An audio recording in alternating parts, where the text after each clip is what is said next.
Dobroveče i hvala vam što ste došli. Moram reći da sam malo iznenađen ovolikim brojem ljudi koje interesuje ovo o čemu ja večeras imam namjeru da govorim. Tim prije što ja sve ovo što imam da kažem govorim u svoje vlastito ime, dakle ja ne predstavljam ovdje večeras nikoga osim sebe, bez obzira na to što sam predstavljao jedno vrijeme, odnosno 12-13 godina kao diplomata i Bosnu i Hercegovinu, ali teško je predstavljati Bosnu i Hercegovinu koja ne želi da bude sama po sebi, ne želi da bude država ili mnogi drugi ne žele da bude država, pa možete pretpostaviti da nije bilo lako biti ni ambasador Bosne i Hercegovine. Međutim, evo nekako sam ispunio taj zadatak i preživio tih 12 godina, možda najprije zahvaljujući tome što sam prije toga 20 i nešto godina bio novinar i što sam se upoznavao sa prostorom na koji sam kasnije došao kao ambasador, što sam se upoznavao sa tim prostorom prvo kao novinar, dakle upoznavao sam se sa ljudima, sa kulturom, sa istorijom, sa tradicijom i čini mi se da sam uspio da shvatim na vrijeme da mi ne možemo da razumijemo njih ako nismo u stanju da razmišljamo barem djelomično onako kako oni razmišljaju. Dakle, mnoge stvari koje ja danas želim da vam kažem su rezultat iskustva koje je ukršteno kao iskustvo novinara, gdje se ipak drugačijim očima na neke stvari gleda, pokušavate da shvatite kako razmišljaju ljudi, kako razmišljaju na ulici, kako razmišljaju u kafani, čitate njihove odluke na jedan način i onda uplovite u jedan drugi svijet u diplomaciji kojeg se najčešće uopšte ne tiče kako ti ljudi tamo razmišljaju, nego se razmišlja isključivo iz ugla interesa zemlje koja ima svoje predstavnike negdje tamo. Prema tome, mnoge stvari do kojih sam ja došao kao rezultat svog iskustva i kao ono što hoću da vam kažem večeras, proističe iz činjenice da na ono što se dešava tamo i ono kako mi o tome mislimo postoji u odnosu na te dvije stvari, na te dvije percepcije, postoji jedan ogroman jaz i postoji jedno ogromno nerazumijevanje.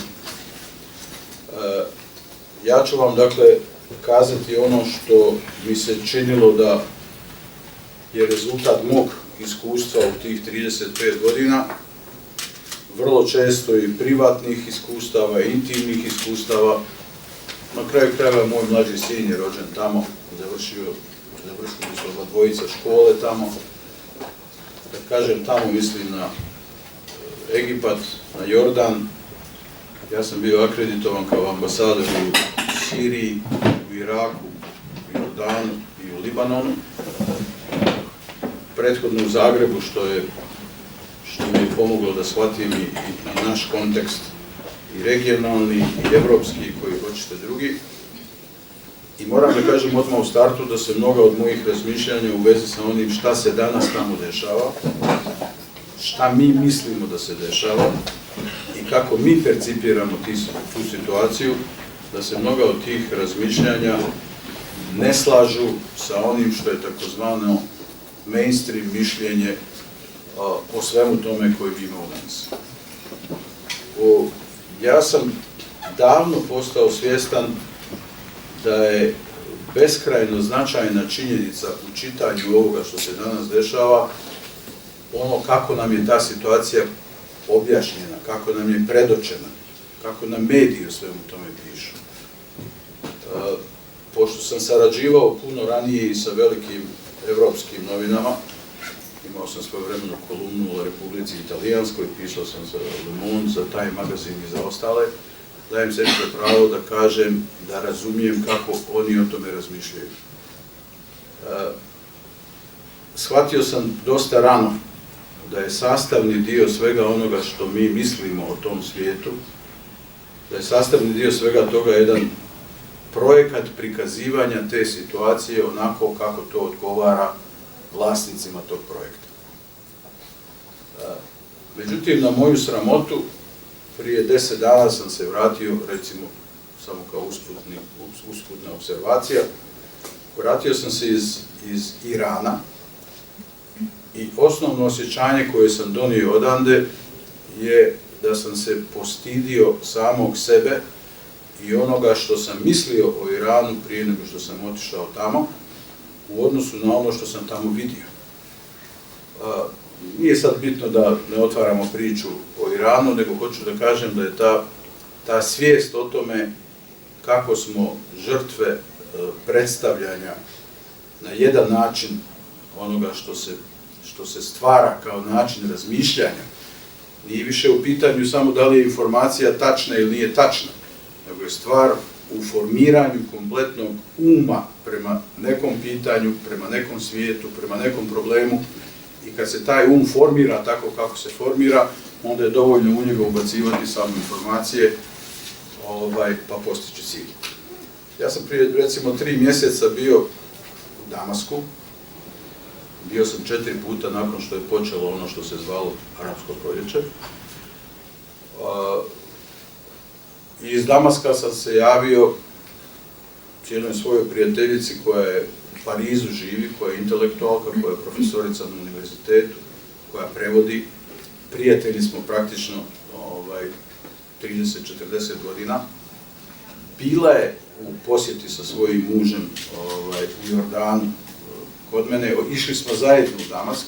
Bili smo u istom tom hotelu u koji sam ja kasnije došao i iz kojeg sam joj se javio Skype-om. I rekao sam, evo, stigao sam u hotel Beit al-Wali u starom Damasku, javljam ti se Skype-om, čaša vina je pored mene, moji prijatelji su iz hotela tu i ona mi je odgovorila refleksno, lažeš, kaže. Ovako malo zblanut, kaže, kako laže, pa nismo mi prijatelji od jutros, mislim, otkud je ta ideja. I onda ona kaže, izvini, molim te, odgovorila sam ti refleksno, zato što u našem okruženju, naših zajedničkih prijatelja u Parizu, ne postoji niko ko će meni povjerovati da si ti u Damasku, da sjediš u svom hotelu, da piješ vino i da Skype-om komuniciraš sa mnom. Dakle, ovo sam imao potrebu da vam kažem, da bi vam približio malo način razmišljanja, odnosno iskustvo koje sam sticao tamo godinama i decenijama i koje je dovelo do ovoga da razmišljam danas ovako kako razmišljam. Razmišljam na sljedeći način. U kontekstu svega ovoga što se dešavalo posljednjih mjeseci, pa čak i posljednjih dana.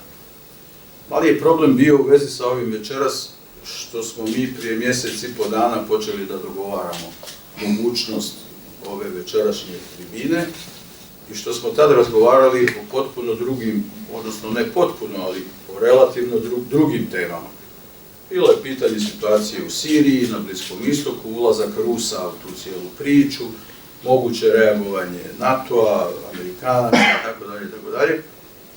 Međutim, sinoć kad sam došao u Ljubljanu, iza mene je već bio, u odnosu na posljednjih mjesec i po dana, bile su 3 potpuno nove teme.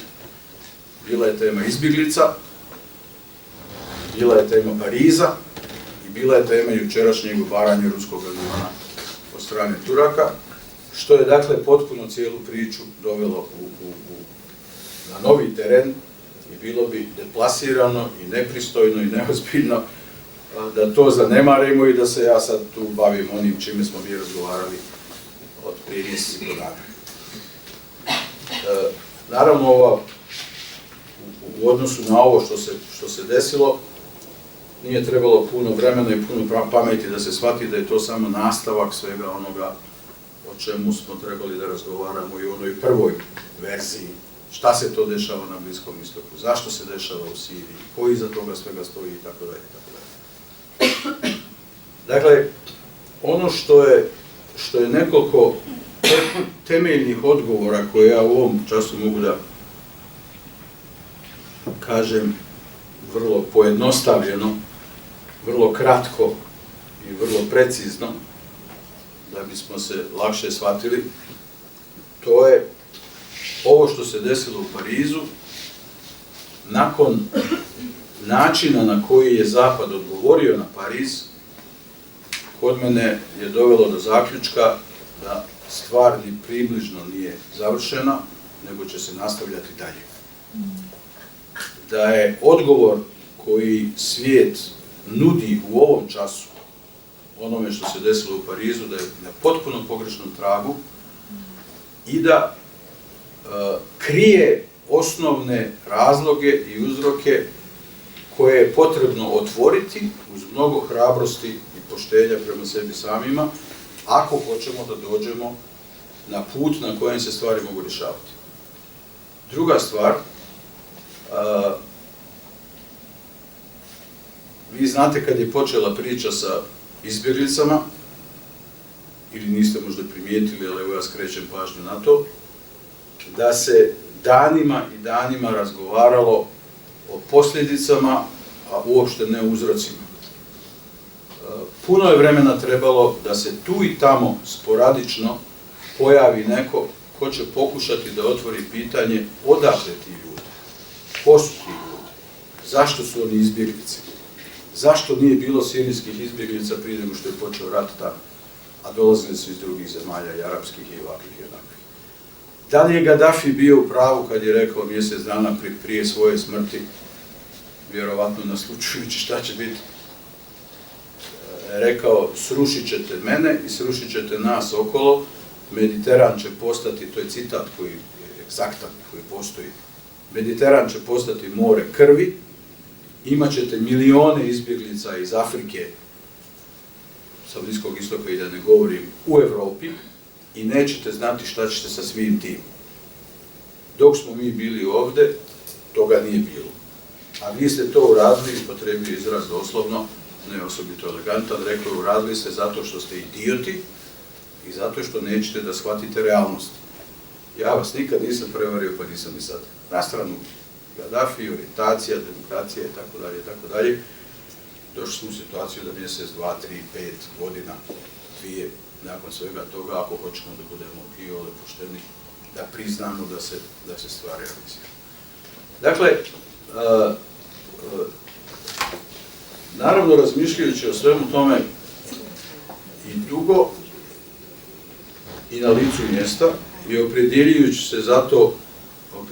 se zato da više vjerujem svojim očima i svom iskustvu od 35 godina bavljenja time, od čega 12-13 godina života tamo.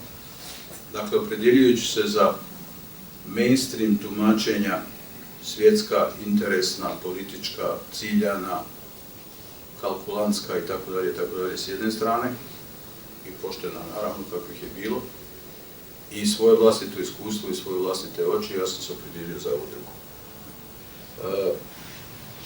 Što je, da ponovno kažem, u značajnom sukobu sa onim što se i dan danas tvrdi da jeste, a eto, ja mislim da nije. Dakle, stvari imaju svoj korijen, stvari imaju svoju pozadinu i stvari imaju svoj uzrok. Onako kako ih ja vidim je sljedeće. 45. govori sad o Evropi pa i o Americi. 45. svijet je izašao iz Drugog svjetskog rata,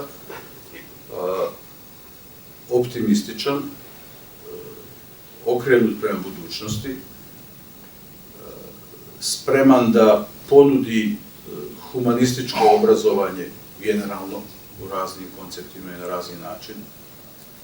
U Njemačkoj se obračunavši vrlo precizno i vrlo jasno i vrlo brutalno sa onim što su bili ostaci fašizma, od pojedinaca do sistema, obrazovnog, školskog, knjiga, medija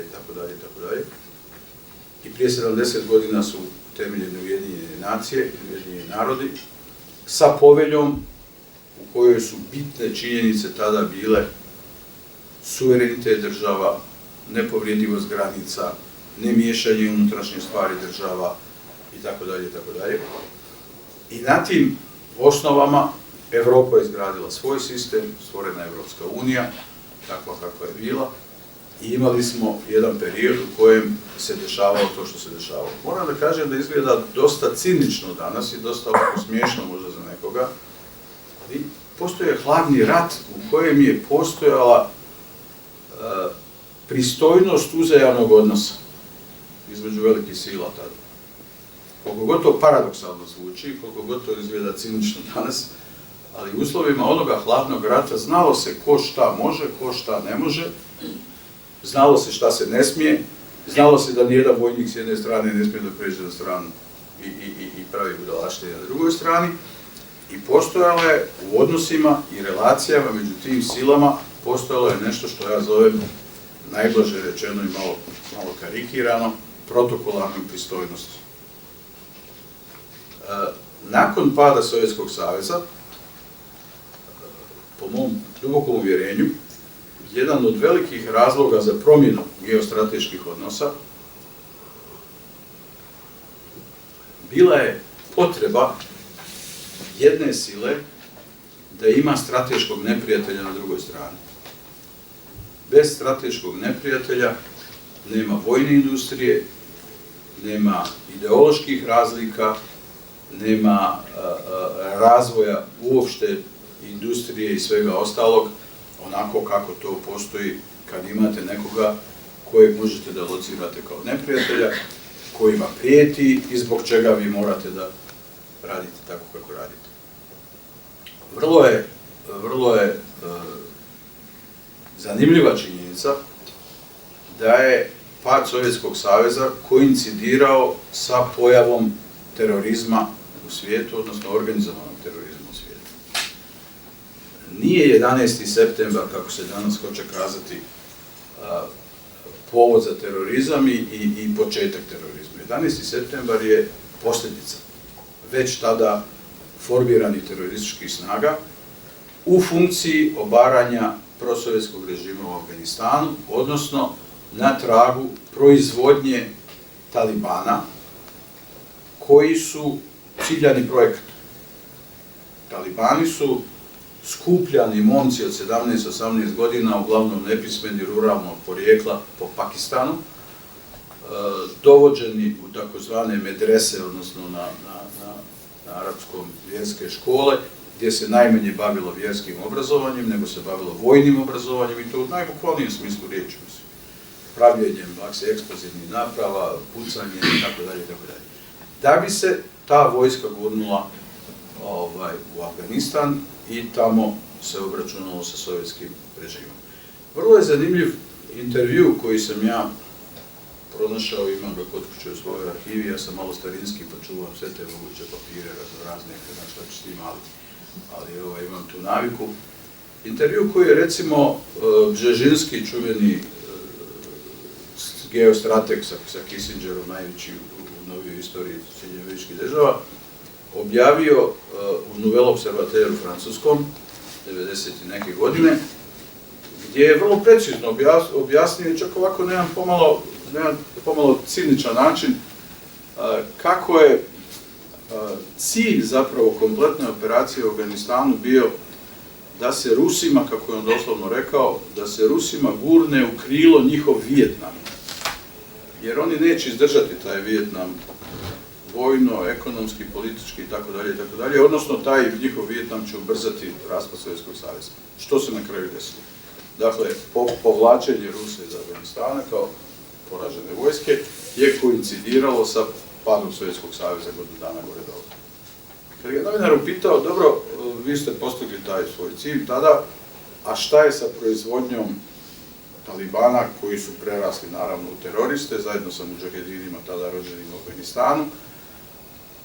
Ciljano je doveden na čelo mudžahedina kao vođa Al-Kaide Osama Bin Laden, koji je by the way bio iz jedne od prebogatih saudijskih porodica, princ, njegov brat je bio vlasnik najvećih građevinskih firmi u Saudijskoj Arabiji, dakle nije to bilo ništa ni s neba, ni sa grane, ni nepismeno, ni ne znam kako, nego je bilo naravno projektovano i ciljano.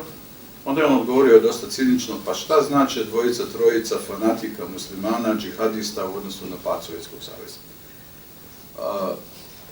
To je bio početak stvaranja, naravno Al-Qaida je prerasla u to što je prerasla, bila je klasična teroristička organizacija koja se bavila pojedinačnim terorističkim aktima, ali za razliku od ISIL-a nije imala ono što ovi sad imaju, nije imala tu ambiciju državotvornu pod navodnicima, nisu postali sociopatološka kategorija, nego su bili isključivo teroristička organizacija koja se bavila pojedinačnim terorističkim aktima i obavljali su poslove koje su imali namjeru da obavljaju. Nakon toga je došao Irak, srušen je Saddam Hussein koji jeste bio diktator, koji jeste bio nedemokrata, koji jeste bio autokrata, a koji ima organizovanu državu koja je funkcionisala tako kako je funkcionisala.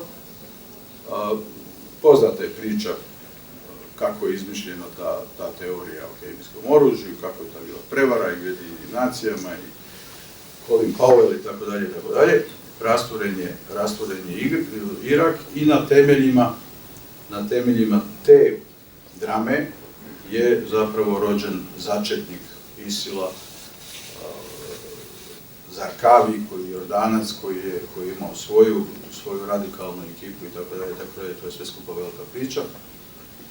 Nakon toga je došla Libija, došlo je takozvano Arapsko proljeće, došla je situacija sa Egiptom, sa Libijom. Ja sam ispričao negdje u jednom velikom intervjuu, da ne bi zamarao one koji su to pročitali, imao sam priliku da vidim taj papir u Jordanu kao ambasada 2012. ja mislim, ili 2011. kada je nama četvorici, petorici ambasadora u Jordanu princ Hasan, brat bivšeg kralja Huseina Jordanskog, koji je 35 godina bio nominovan kao prestolonaslednik, pa kad je došlo pred kraj, pred smrt, kralj Husein je rekao da neće on biti prestolonaslednik, nego će biti njegov sin Abdallah koji je sada kralj. Iz nekog razloga, prvo zato što nikad nije pokazivao ambiciju da bude kralj, pa je to bio dokaz da može da bude poprilično normalan. Drugo što je završio sve najviše vojne škole u Britaniji, Americi i tako dalje. I bio je u to vrijeme komandant specijalnih jedinica u Jordanu i kompletna vojna komandna struktura su bili njegova generacija, njegovi prijatelji njemu lojalni, što znači da je vojska bila stabilna i da je bila u redu. I druga stvar, bio je okrenut poprilično moderno pozitivno prema svjetskim zbivanjima. Evo sad ćemo, ne znamo čega mu doći glave, zato što je prije neki dan bio sa Putinom na dogovorima oko vojne saradnje. Posebna priča što je bio oženjen za kraljicu Raniju, koja je Palestinka, i u Jordanu je oko 60 do 65% stanovnika su Palestinci koji su izbjegli nakon rata 67. I tu je postojala dosta napeta situacija i dan danas postoji između Palestinaca koji su većina i Beduina, lokalnih stanovnika Jordana koji su se smatrali starosjedijevcima, gurnuti su u drugi plan, pa je taj problem odnosa starosjedilaca i Palestinaca bio u značajnoj mjeri premošten činjenicom da je kraljica Palestinka. Dakle, princ Hasan je nama pokazao papir koji ja imam u dokumentaciji kod kuće, fotokopiju izvršen, gdje je bilo vrlo precizno napisano da je povodom isteka koncesijonih ugovora 5 velikih od 7 takozvanih velikih sestara najvećih naftaških kompanija na svijetu, 5 je imalo koncesiju Libiji za korištenje nafte. Libijska nafta se inače smatra jednom od najkvalitetnijih sastava u svom kemijskom na svijetu. I drugo, ima vrlo povoljnu cijenu transportu jer je Evropa tu vrlo blizu, iz Libije tankeri do Italije dolaze začas, pa to obara cijenu. U tom trenutku je ti 5 kompanija bilo dužno Gaddafiju 142 milijarde dolara. 142 milijarde dolara su ogroman novac, ali u tom svijetu to nije baš nešto zbog čega se baš trebaju ratovi pokretati. Gaddafi je njima ponudio tu varijantu i to je bio papir koji je Damoklis Hasan pokazao. Ponudio im je da se napravi sporazum o načinu otplate tih 142 milijarde prije nego što se potpiše dalji koncesioni ugovori za eksploataciju nafte. Sporazum je predviđao da će se jedan dio platiti odmah, da će se jedan dio reprogramirati, da će se jedan dio pretvoriti u zajednička ulaganja, da će se jedan dio, ako treba, pokloniti iz humanitarnih razloga po svijetu, ali kada se postigne taj sporazum i kada se potpiše, oni će odmah moći da potpišu naredne koncesione ugovore. 7 dana nakon toga počelo je arapsko proljeće, takozvano u Bengaziju. 25 dana nakon toga Vijeće sigurnosti je donijelo odluku u suštini o napadima, odobravanju napada na Libiju, 2,5 mjeseca nakon toga Gaddafi ubijen. Dakle, Libija je danas kao rezultat arapskog proljeća demokratizovana, vidite šta je, potpuno rasturena, potpuno uništena, potpuno nefunkcionalna, ali sa takozvanom legalnom vladom koja je potpisala sve koncesione ugovore bez onih 142 milijarde dolara. Priča je došla do Sirije, isti je recept bio za Siriju, zašto? Zato što je sirijska priča i inače sve priče na Bliskom istoku po mom dubokom uvjerenju su apsolutno u svojim temeljima isključivo interesne priče na terenu geostrategije energije. Kogod krene da analizira bliskoistočnu situaciju kroz vjerske, nacionalne, ovakve ili onakve elemente, taj je na pogrešnom tragu.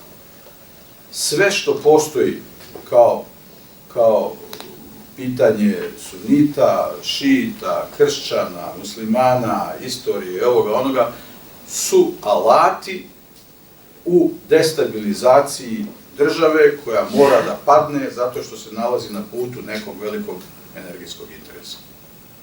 To je priča i sa Sirijom.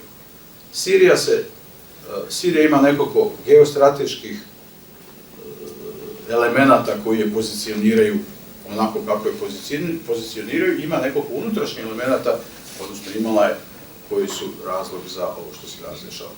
Geostrateški elementi su što se Sirija nalazi na putu oba dva velika, strateška, a potpuno različita interesno plinovoda koji treba da vuku plin iz takozvanih Pars polja u Arapskom zaljevu gore.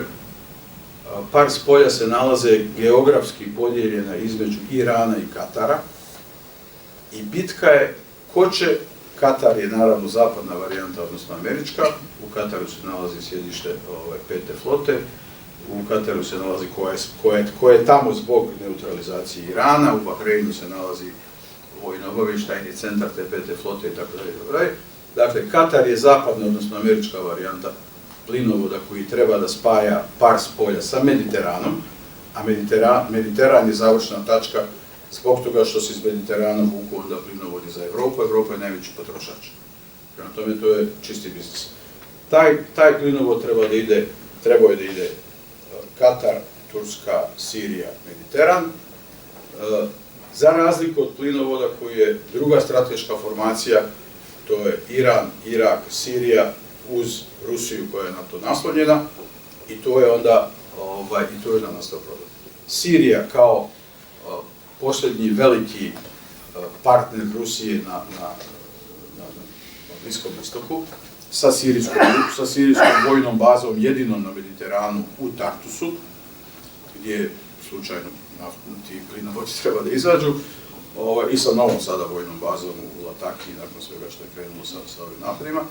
Sirija je iz više razloga odbila, naravno kao strateški partner Rusije i Irana, odbila da učestvuje u ovoj varijanti sa Katarom i sa Amerikancima i sa Turcima, što je bio, dakle, upaljač, treba ih pregaziti, treba uzeti teritoriju i preko te teritorije raditi svoj plinovod. Drugi razlog zbog kojeg je Sirija bila kost u grlu je taj što je Sirija otkrila ogromne količine nafte i plina u moru ispred Latakije. To su nalazišta koja zalaze i u međunarodne vode na koje imaju prava podjednako Izrael, Kipar i Libanon, ali je problem eksploatacije te nafte i tog plina u činjenici da je Sirija jedina arapska zemlja koja je nacionalizirala svoje energetske izvore. Prema tome ne mogu velike kompanije svjetske zapadne da uđu i da potpišu koncesijske ugovore pod njihovim uslovima, nego mogu ako Sirija pristane pod uslovima Sirije. Unutrašnji razlozi su za Siriju koji se nisu svidjeli okolo. Sirija je jedina država na Bliskom istoku koja je imala dovoljno vode, hrane i energije za sebe i za izvoz, dakle nije ovisila opet nikome i ni o kome izvana. To je jedina arapska zemlja koja nije imala ni $1 duga, ni kredita, ni u Svjetskoj banci, ni u Međunarodnom monetarnom fondu, što naravno ne možeš da budeš u jednom sistemu koji treba da počiva na eksploataciji Svjetske banke i Međunarodnog monetarnog duga i da budeš primjer nekog drugog kome će to pas na pamet. Sirija je jedina država koja je imala ozbiljnu srednju klasu, koja je, dakle, preduslov elementarni za bilo kakav modernitet i napredak. To je zemlja koja je imala socijalne kategorije vrlo slične, ma šta mi o njima mislili u Jugoslaviji prije rata, ali, dakle, besplatno školovanje, besplatno liječenje, bolnice, subvencionirane stanove itd. itd. Prema tome, i što je jako važno, zemlja koja doista nije imala problema sa svojom sekularnošću, zemlja koja doista nije imala problema sa svojim međureligijskim i međuetničkim odnosima. Ne treba vam ništa drugo, vi u Damasku imate i dan danas pod kupolom Umajat džamije, to je u islamu 4. džamija po značaju, dakle pod kupolom Umajat džamije vi imate grob Ivana Krstitelja, imate grob Huseina koji je rodoslovnik šiizma, odnosno sin 4. ali odnosno prvog šiijskog, imate grob Saladina Sunita, dakle Kurda, najvećeg vojskovođe sunnijskog. Kad sam ja prvi put tamo došao prije 15 godina, 16 i ušao tamo i kad su mi ljudi to sve skupa pokazali, ja moram da priznam da sam iz naše postratne perspektive bosanske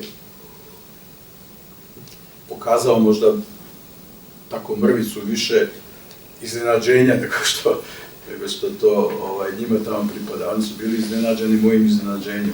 Oni nisu shvatili u čemu je tu problem što oni to imaju tamo tako kako imaju.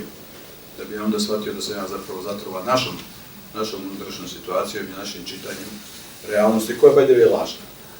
90% onih koji tvrde danas da su, govorimo o Bosni i Hercegovini, koji tvrde danas da su ekstremno religiozni i to odjednom preko noći, su to iz profiterskih razloga, ne zato što je to iskreno tako, ali to je druga priča.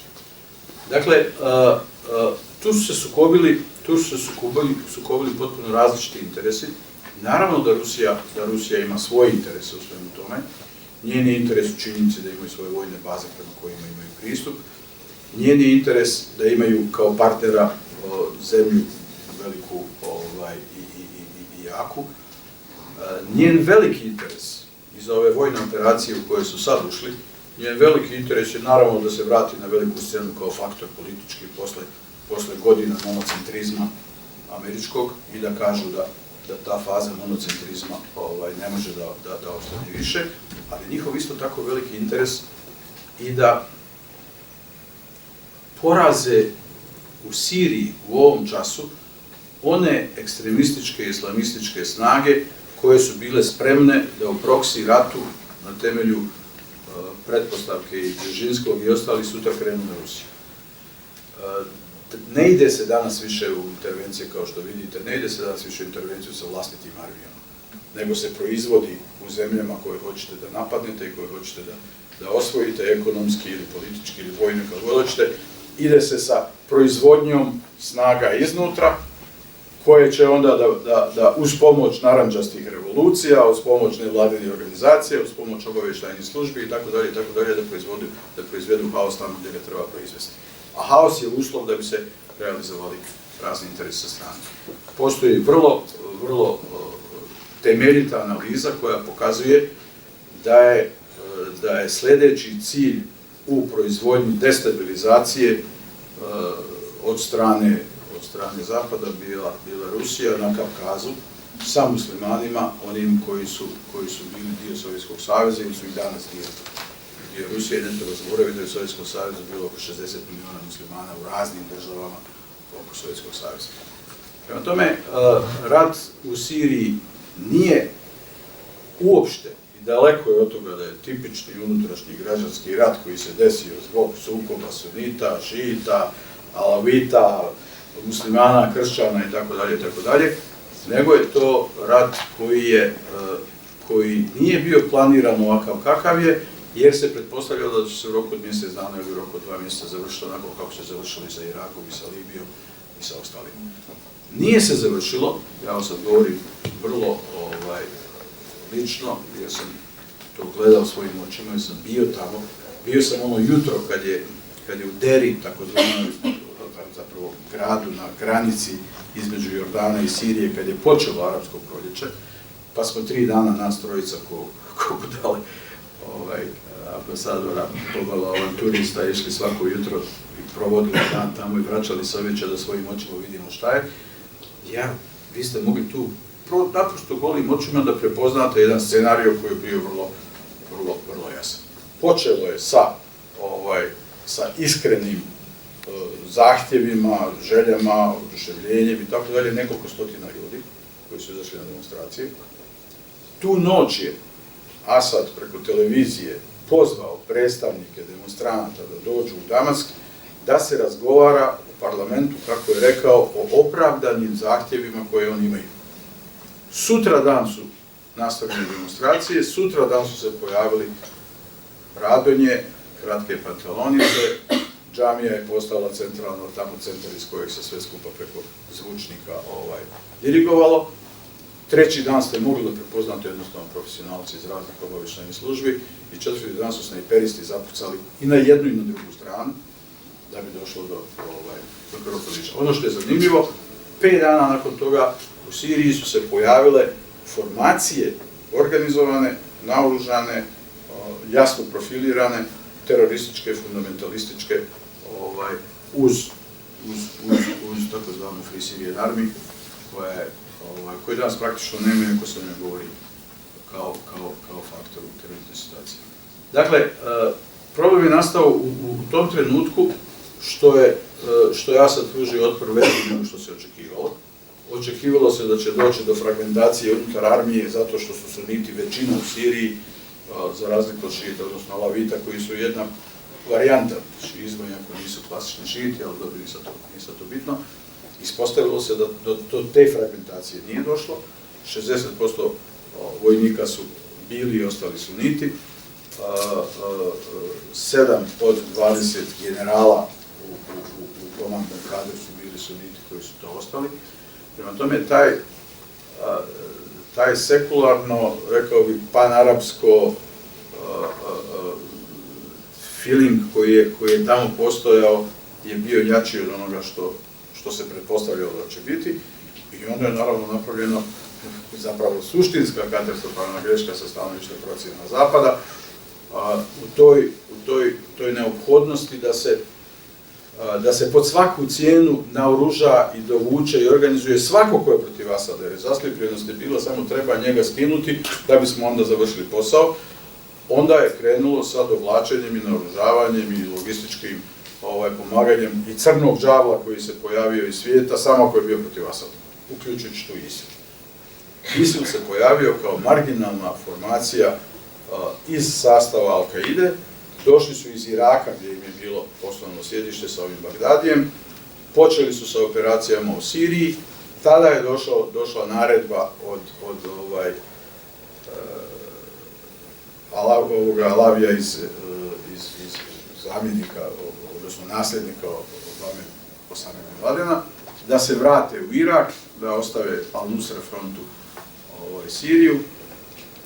Ovi su to odbili, došlo je do rascijepa i krenuli su da funkcionišu samostalno. šta je bilo zanimljivo? Oni su uspjeli da se naoružaju vrlo, uslovno rečeno, vrlo sofisticirano, od oružja rasturene Sadamove vojske. Pojedini generali i vojni kadar koji su bili suniti kod Sadama, kao manjina, nezadovoljni što ih je novi režim nakon Sadama odbacio, su prišli ISIL-u misleći da je to nova revolucionarna snaga koja nije ovo što su se pokazali kasnije. Došli su, zatekli su ogromne i osvojili su ogromne količine novca u dvije banke u Iraku, dobili su ogromne, osvojili su ogromne količine oružja i pojavili su se među njima ovi takozvani psi rata, odnosno profesionalni bivši vojnici sa raznih ratišta. Cilja ima taj spisak od 17.000 ljudi koji su iz Libije prešli, nakon što je Gaddafi oboren, prešli su u Siriju kao suport ISIL-u odmah. Oružje za njima je došlo brodovima na jednoj liniji koja se u obavještajnim krugovima zove Pacovska ruta. Dakle, oni su vrlo brzo dobili oružje i logistiku, a imali ste profesionalce sa zapada koji su bili u stanju da voze Abramse, recimo. Abrams je najsofisticiraniji tank u to vrijeme bio, koji je zapravo monstrum kompjuterski koji vi ne možete da upravljate sa mjesec dana kursa u nekoj vojnoj ljetnoj školi, nego je očigledno da morate da imate vojnu akademiju i tako dalje. Meni je pričao u Damasku posljednji put kad sam bio jedan poznanik čiji je brat bio oficir vezista u sirijskoj armiji.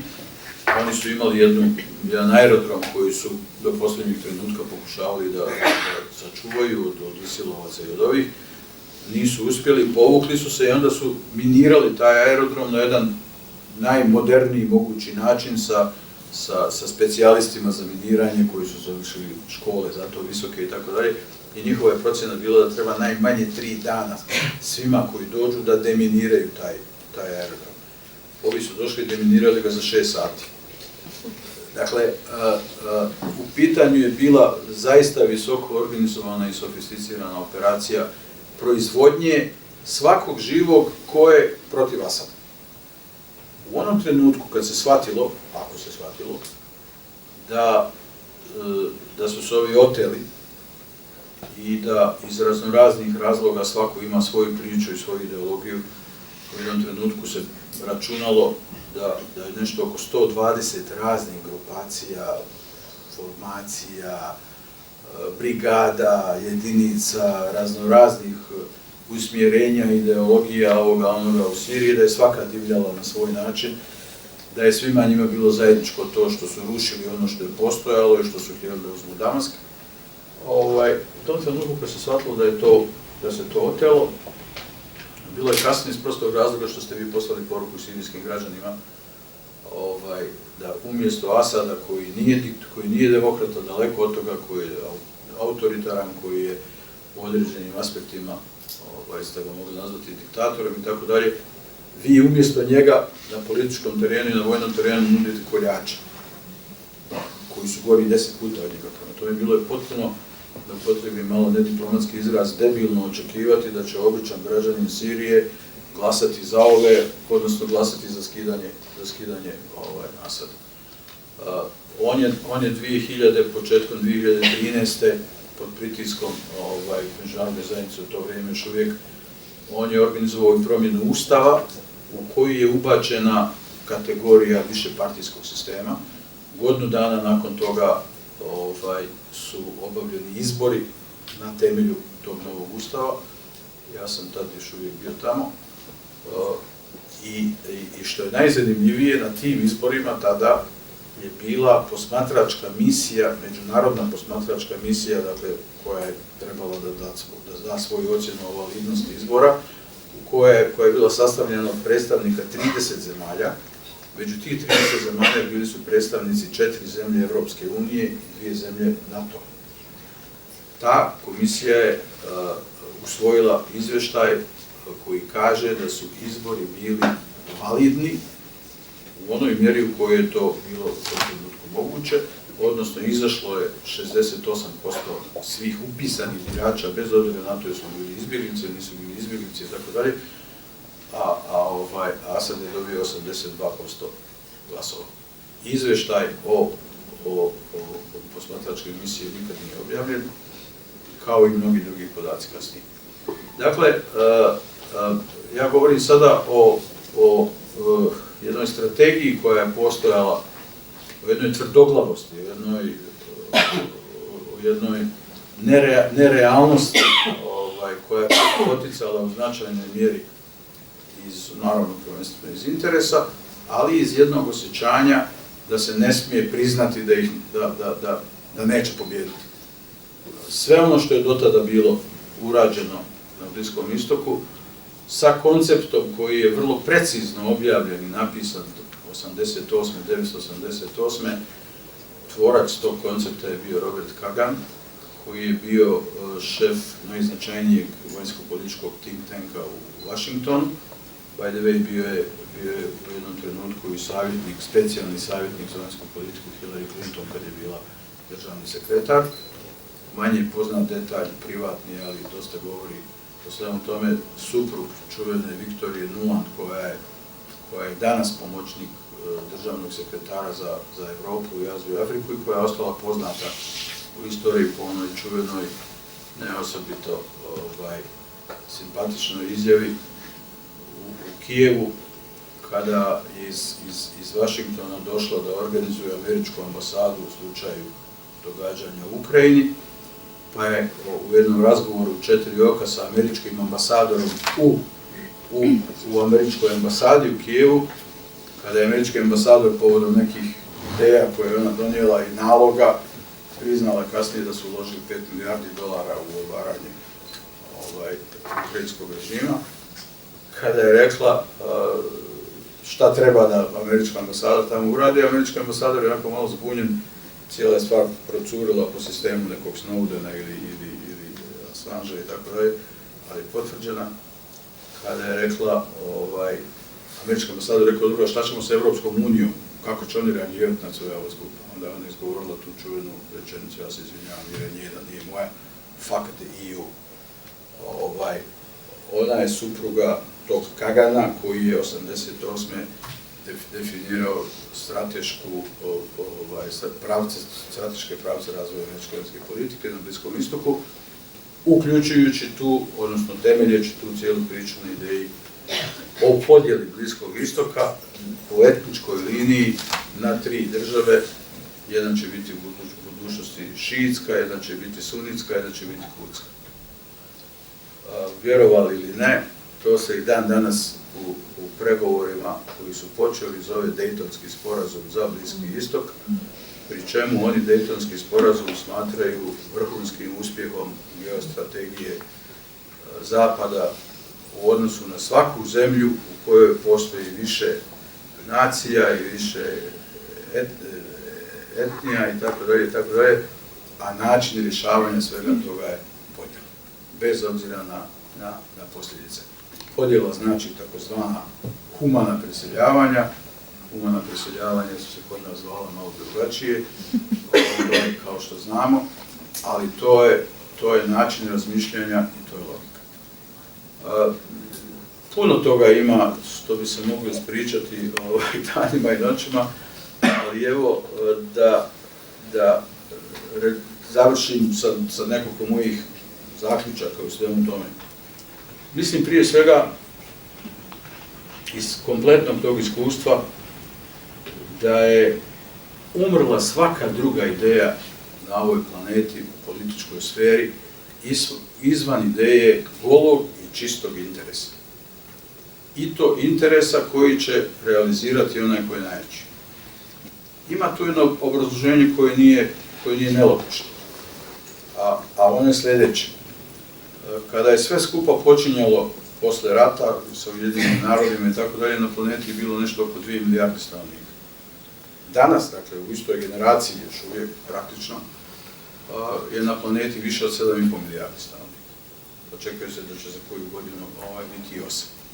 Na istoj količini energije, vode i hrane. Dakle, velike sile i velike korporacije su krenule u stampedo osvajanja preostalih resursa, prije svega energije, a onda i vode i hrane. To se osvajanje nije moglo realizirati u kontekstu onog međunarodnog poretka koji je onda napravljen i koji je zahtijevao poštivanje, kao što sam rekao, i suvereniteta, i granica, i unutrašnjeg integriteta, i diplomacije kao nečega što je osnova za uspostavljanje svjetskih odnosa. To se može realizovati samo silom. Da biste realizovali silom, odnosno da biste realizovali otimačinu preostalih resursa i svega ostalog, morate stvoriti međunarodni poredak, međunarodni kontekst u kojem će se ta sila legalizovati.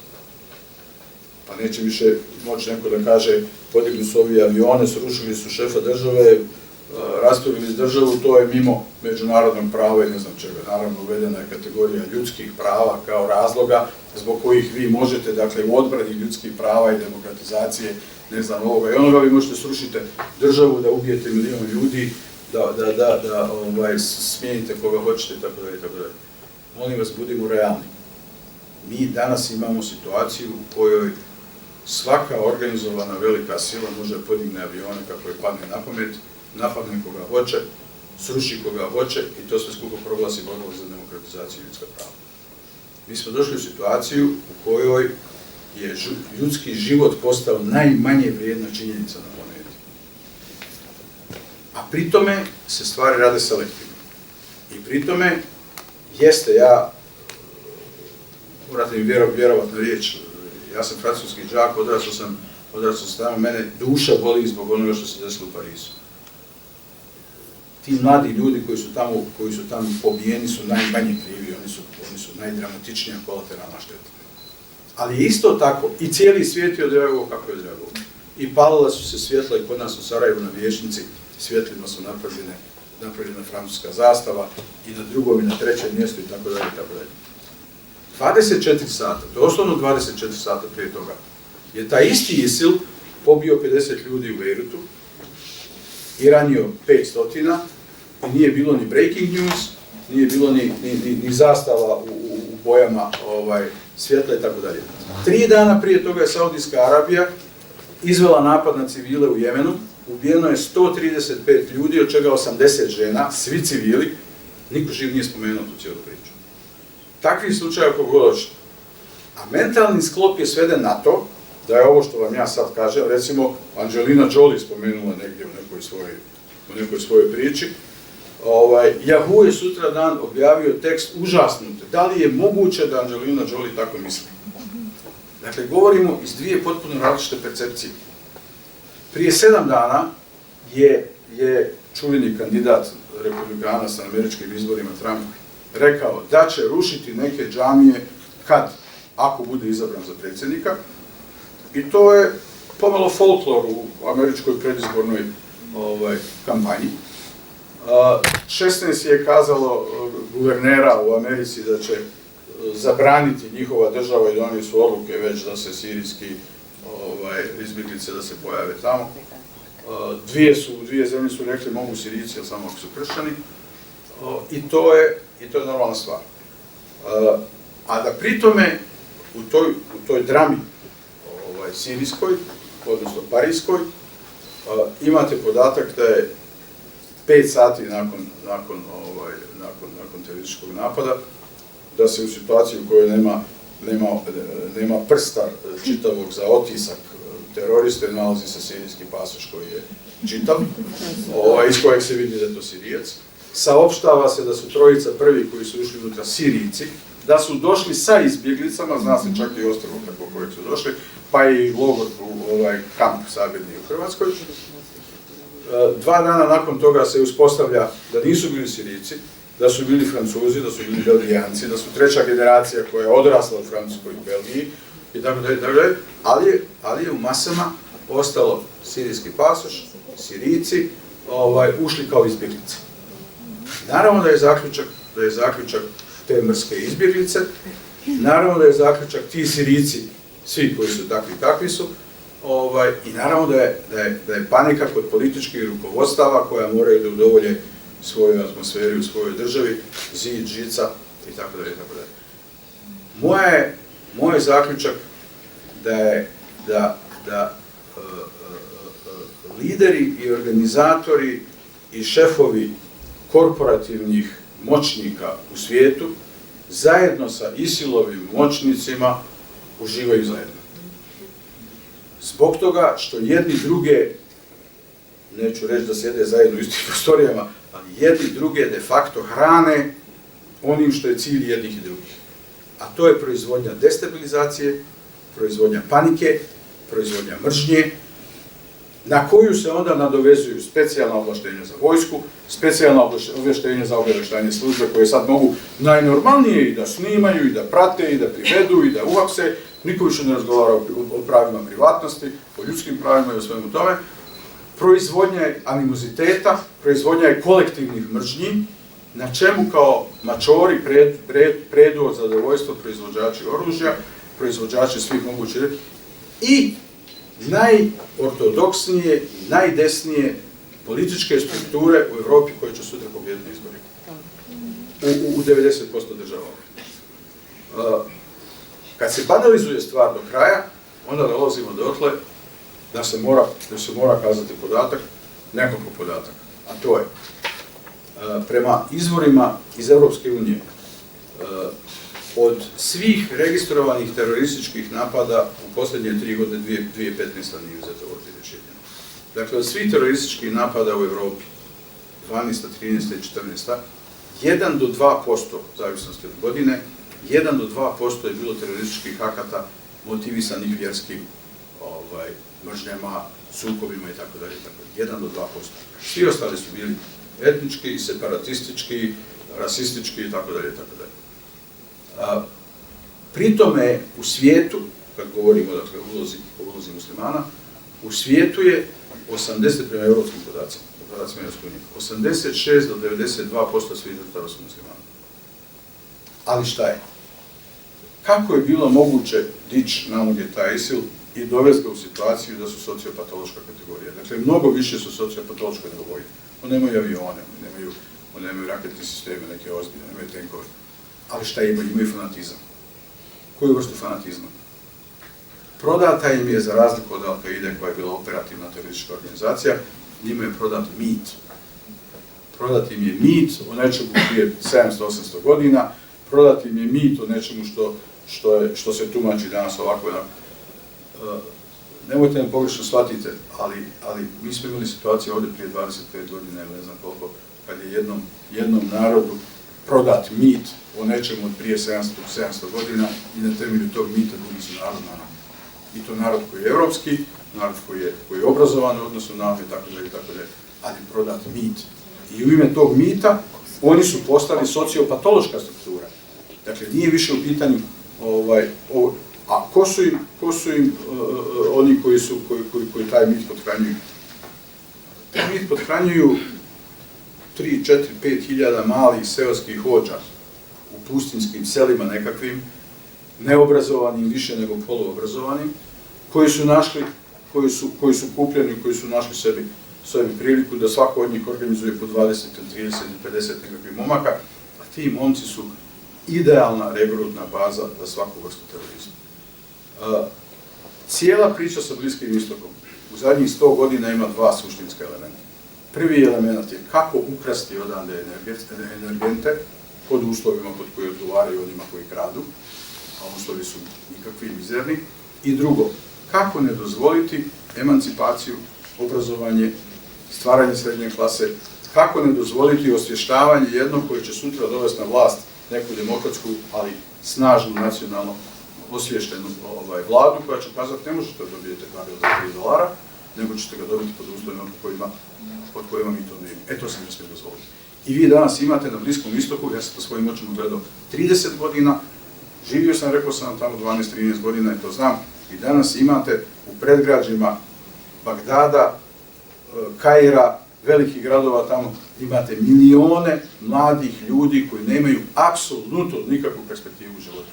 koji znaju da nikad neće imati posao, koji znaju da nikad neće biti sastavni dio bilo kakvog društva i koji su idealna, pri tome su još ako su po pustinjama i po selima i tako dalje, pokopljeni po mikočicama i pri tome imate ljude za koje kad ih sretnete i kad provedete s njima neko vrijeme, razumijete kad vam kažu nama je smrt rješenje. To je komponenta sa kojom neokolonijalizam nije računao.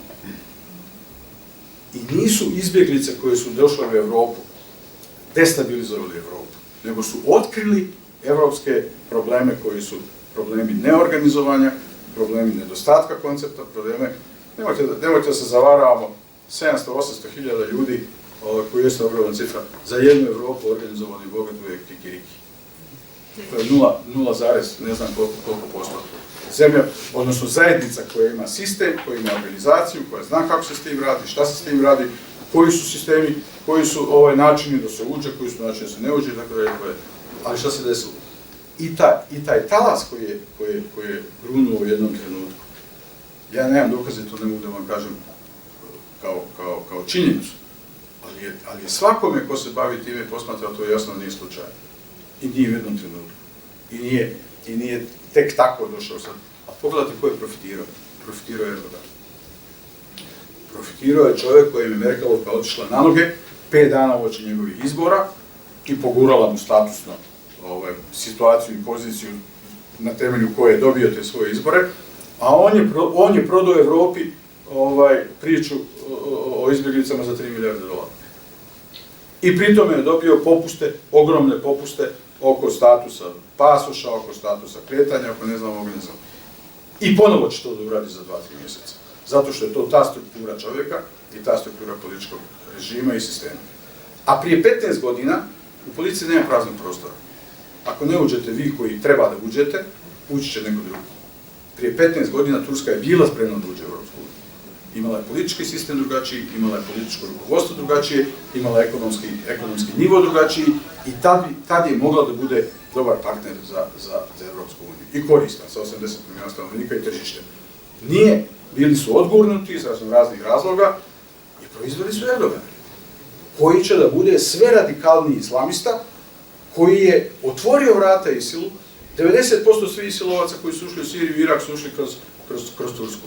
Znalo se ko su, šta su, naoružani su, kampovi su za opremu njihovu bili tamo i tako dalje. Na potpuno drugom nivou, mnogo manjem, je situacija sa Bosnom. Molim vas, Bosna je 25 godina nakon rata posljednja država na repu potencijalnih kandidata za Europsku uniju. Posljednja. Svi su prije, Makedonija i Srbija i tako da i Kosovo čini su prije, tako da. Šta se desilo? Nije Europska unija uzela, i to zbog raznoraznih, ja sam se bavio, u to vrijeme sam radio to što sam radio, na temelju priča koje su bile bizarne, koje su bile groteskne.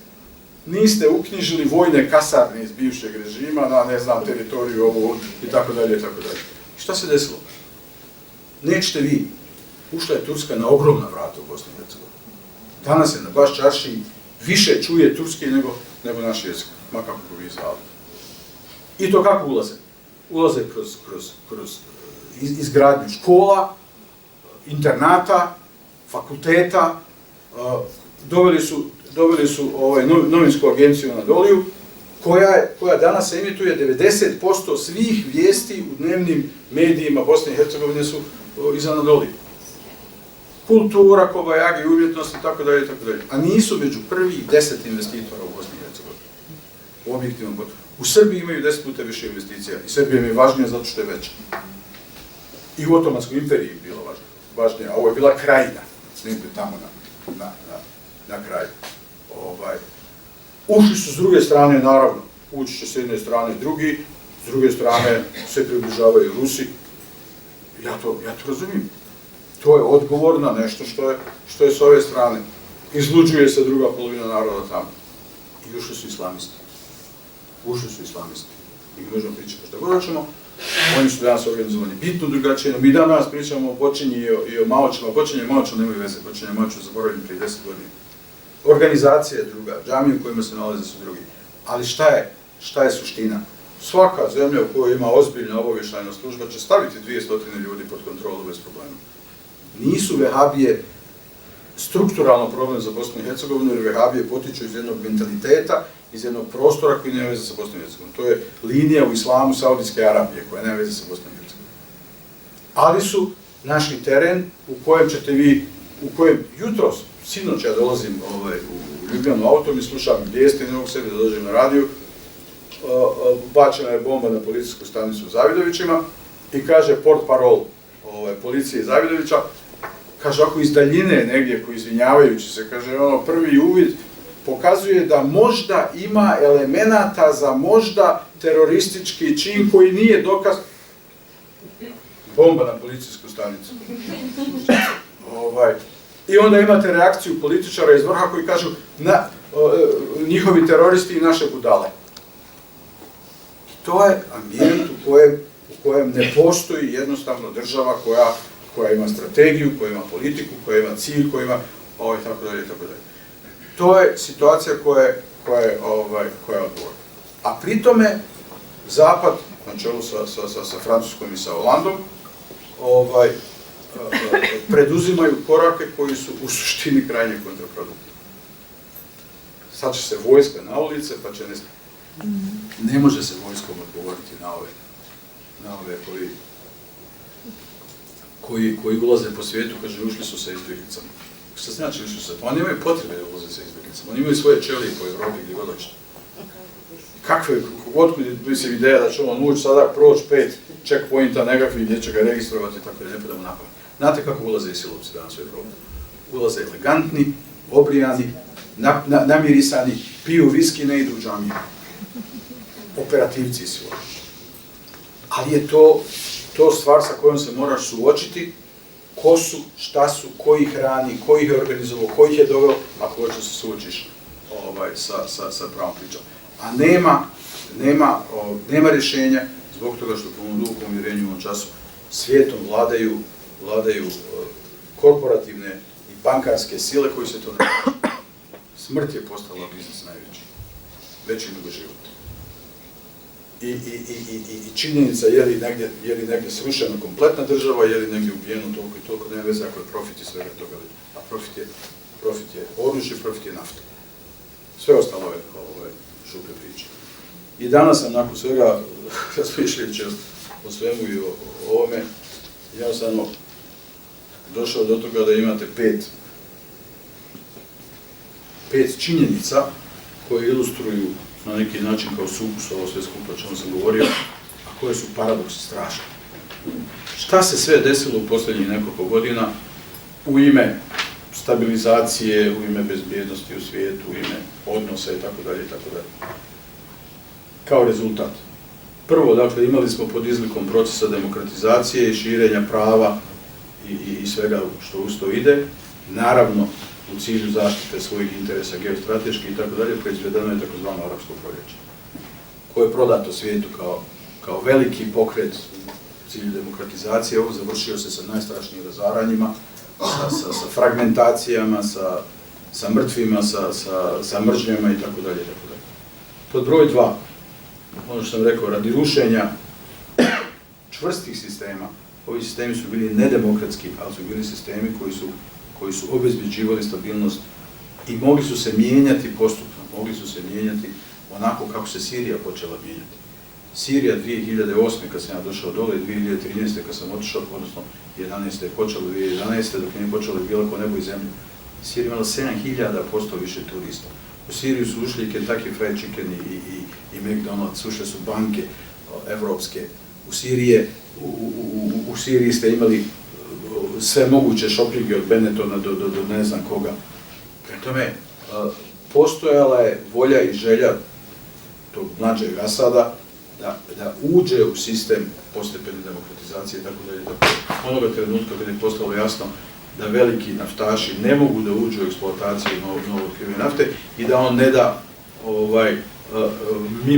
mimo njih, dakle mimo odluke sirijske vlade i sirijske države, gasovode i naftovode onako kako oni hoće tog trenutka je krenulo arapsko proljeće tamo.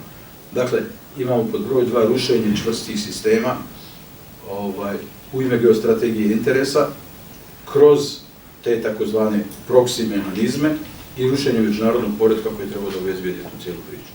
Pod broj 3.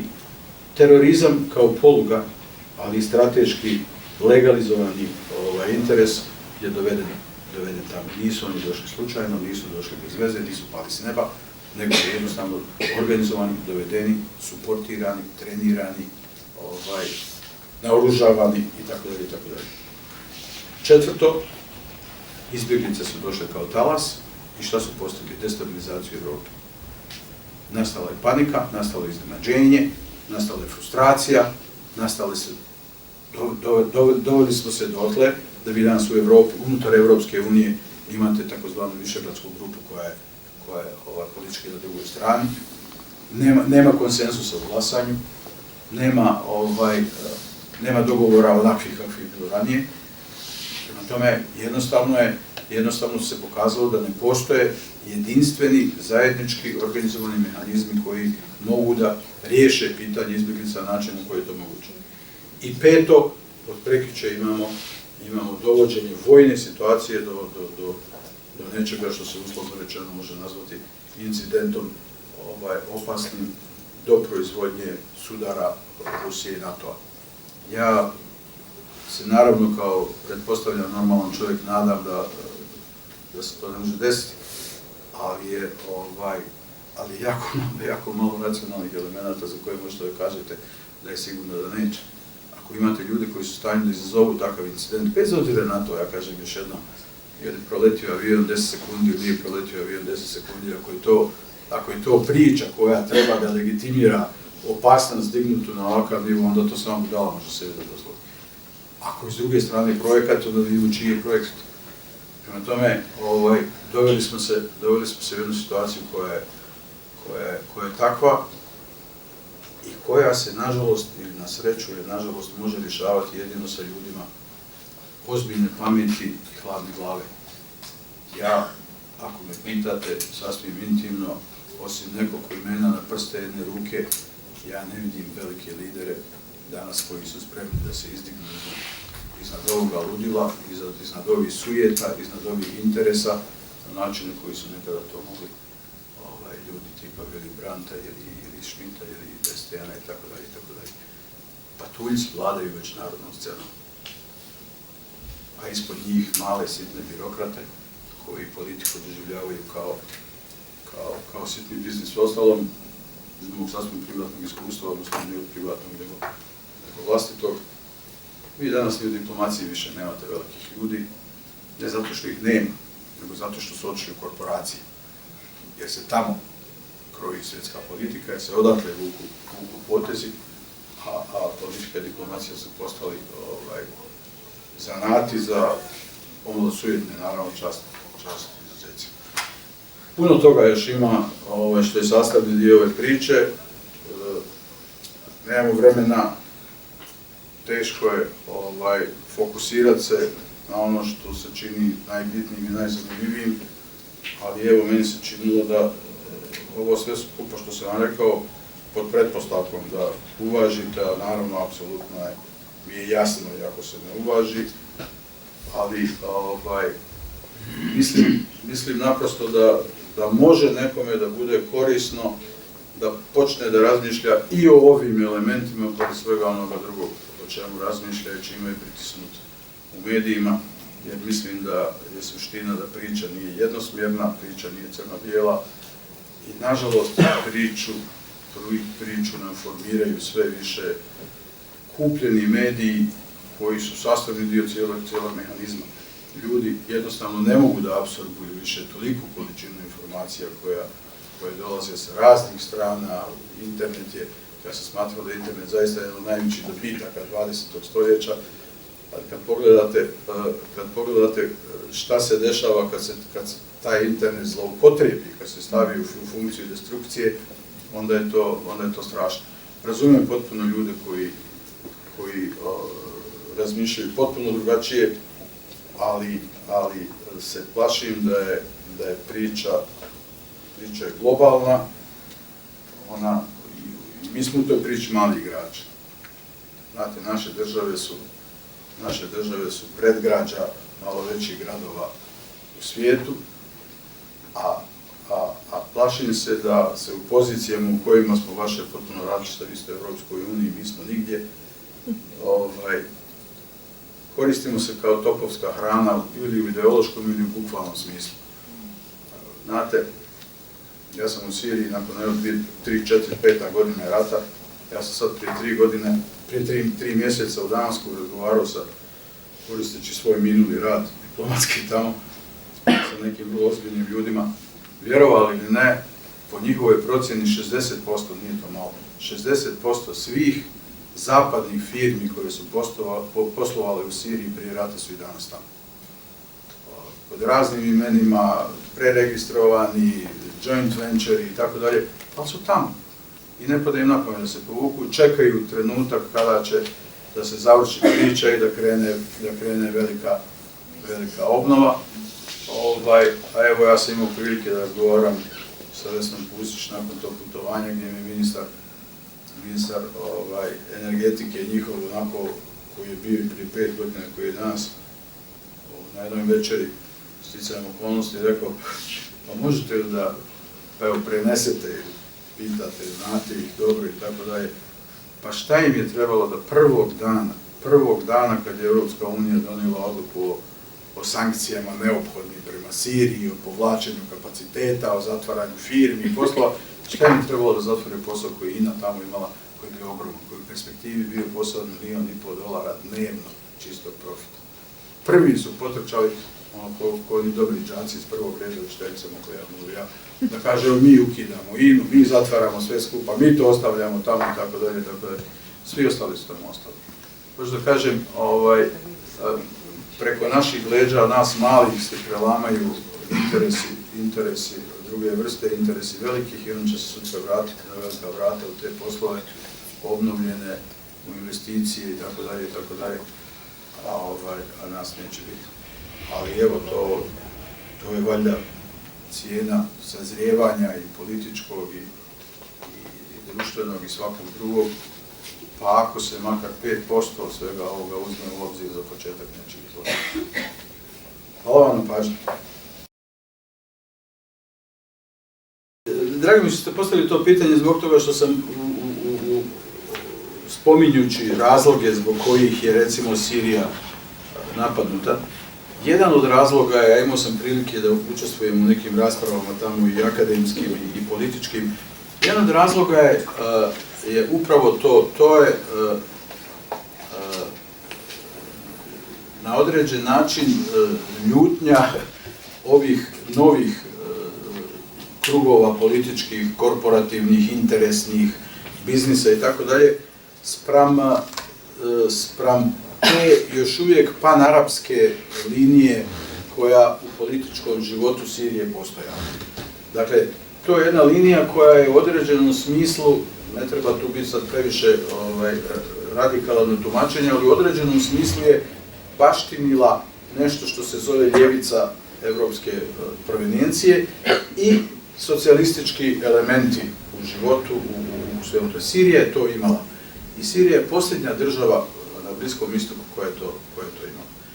I to je također bio jedan od razloga zbog kojih je trebalo raskrstiti sa Sirijom, pošto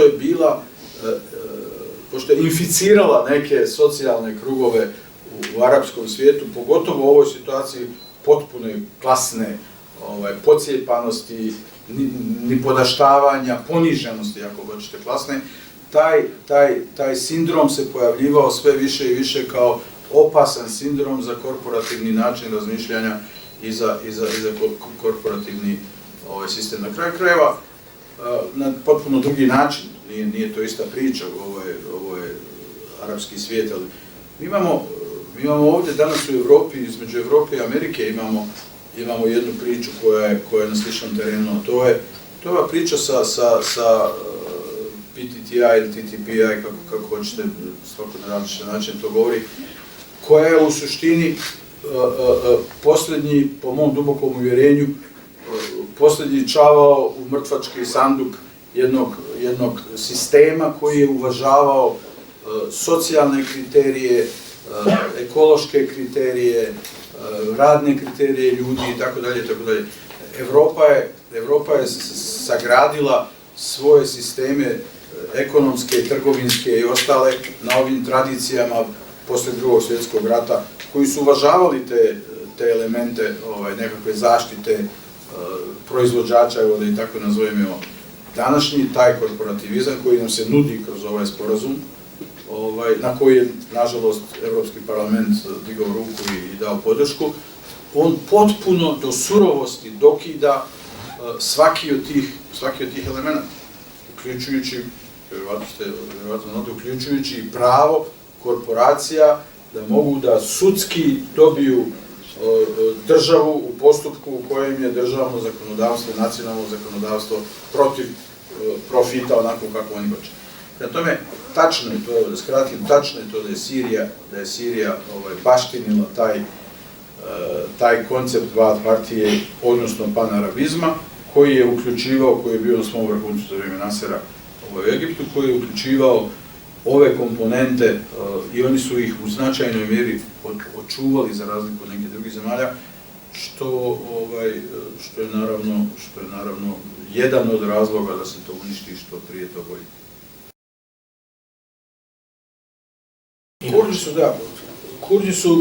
Kurdi su jedan od, pogotovo posljednjih godinu dana i posljednje 2 godine, jedan od najznačajnijih elemenata po meni te cijele priče. Pogotovo su izuzetno značajan element u odnosima između Turske i regiona. Kurdi su definitivno postali, da tako kažem, slučaj koji se ne može više gurati pod tepih onako kako se gurao decenijama. Oni su dobili politički legitimitet na izborima u Turskoj i dobili su vojni legitimitet svojim akcijama, vojnom ozbiljnošću, svojim operacijama i činjenicom da su jedan od vrlo značajnih vojnih faktora u regionu.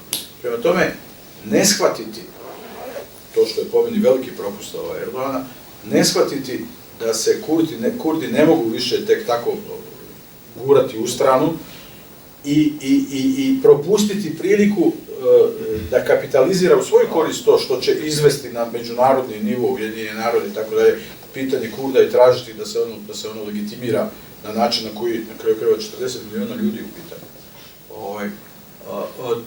To je propust druge vrste. Međutim, šta je zbog toga što prije svega Turska u svojoj zaslijepljenosti u odnosu na Kurde ne prihvata nikakvu logičnu varijantu sa Kurdima, čak ni ono što su Kurdi dostigli već bili i u Siriji i u Iraku pogotovo, pa i u Iranu, gdje oni nisu problem sami tim što su oni genetski vrlo sličan korijen. Je stvorilo jednu situaciju koja će biti poseban problem na međunarodnom planu kad se bude rješavalo pitanje Sirije. Za razliku od Hafeza el-Asada, dakle oca današnjeg predsjednika, koji je imao vrlo represivan i najblaže rečeno tvrdi diktatorski odnos prema Kurdima, nije ih priznavao ni kao identitet, ni kao jezik, ni kao istoriju, ni kao kulturu i tako dalje. Ovaj Asad je to njima uoči rata u značajnoj mjeri priznao.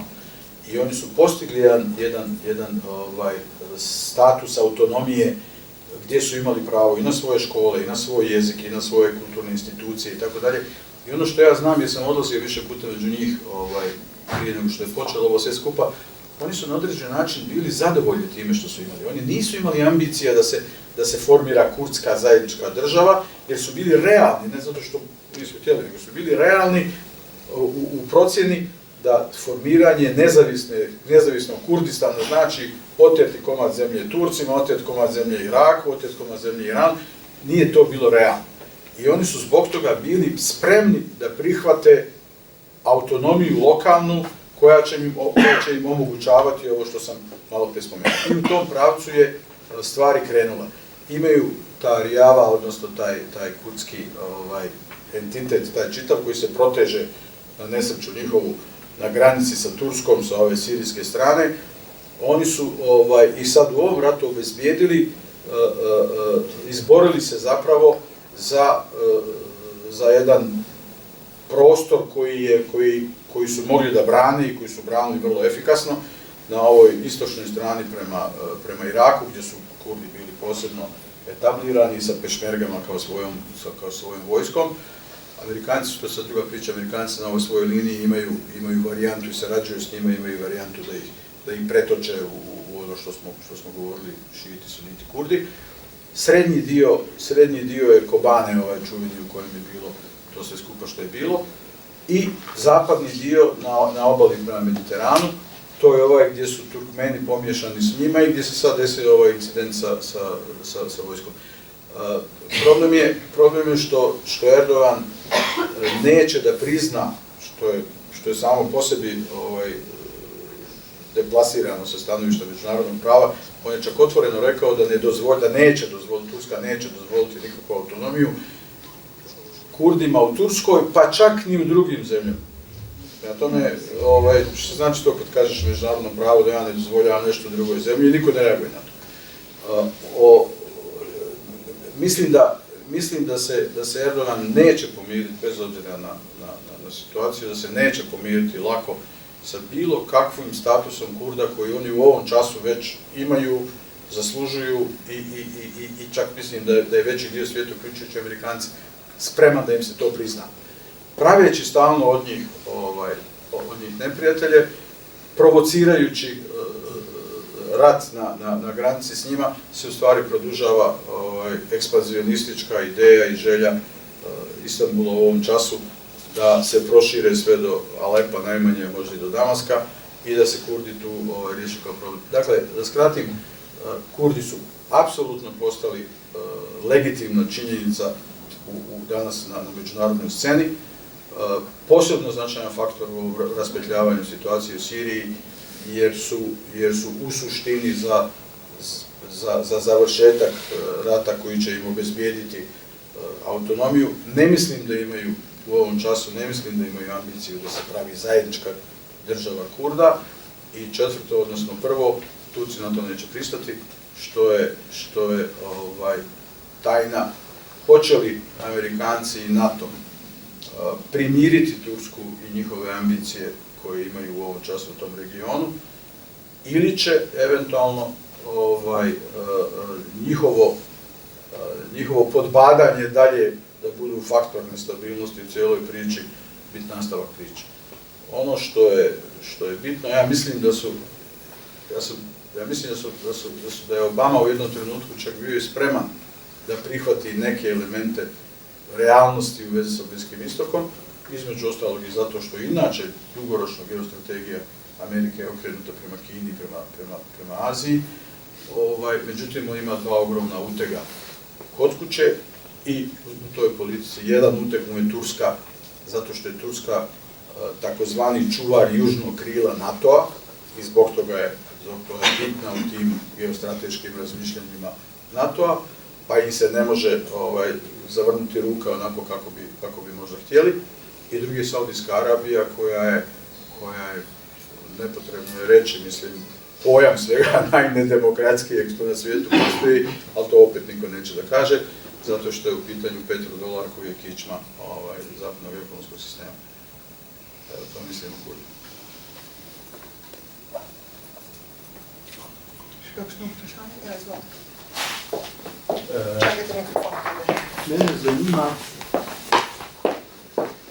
Mene zanima vaš pogled na mogoče obnašanje Kitajske, ki je tudi lačna energije. Seveda zdaj je, bi rekel, relativno neutralna, ampak sigurno ima tudi neke svoje daljnosežne ambicije oziroma neka... Da, Kina je... Znate, ja sam sticajem okolnosti sam bio na jednom predavanju nekih davnih godina tamo, da se više nikoje, na Georgetown univerzitetu u Washingtonu, gdje je predavač bio za jednu grupu nas sa strane, Bžežinski. On je tad izgovorio jednu rečenicu koje ja prvi mah nisam bio svjestan potpuno težine te rečenice i onda sam kasnije naravno nadošao na to. Rečenica je glasila ovako. Noćna mora, noćna mora američke geostrategije u budućnosti je trenutak kada će se eventualno ujediniti interesi Kine i Rusije. Dakle, to je prije 20 ili 25 godina bilo rečeno. Taj trenutak je došao sada.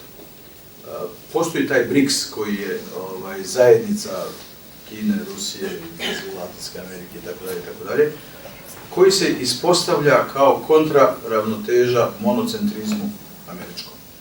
Ono što Kina, naravno, cijeli proces razvoja Kine pokazuje mudrost, sporost u odnosu na neke poteze, rekao bi čovjek, ostalih, računicu jednu u kojoj su oni svjesni da se stvari mogu rješavati korak po korak, a ne revolucionarnim iskakanjima, i oni se tako ponašaju danas. Međutim, ono što je bitno, Kina u okviru BRICS-a i sa Rusima pa i sa Iranom odigrava jednu igru raspleta situacije u budućnosti na ekonomskom nivou, a ne na vojnom nivou.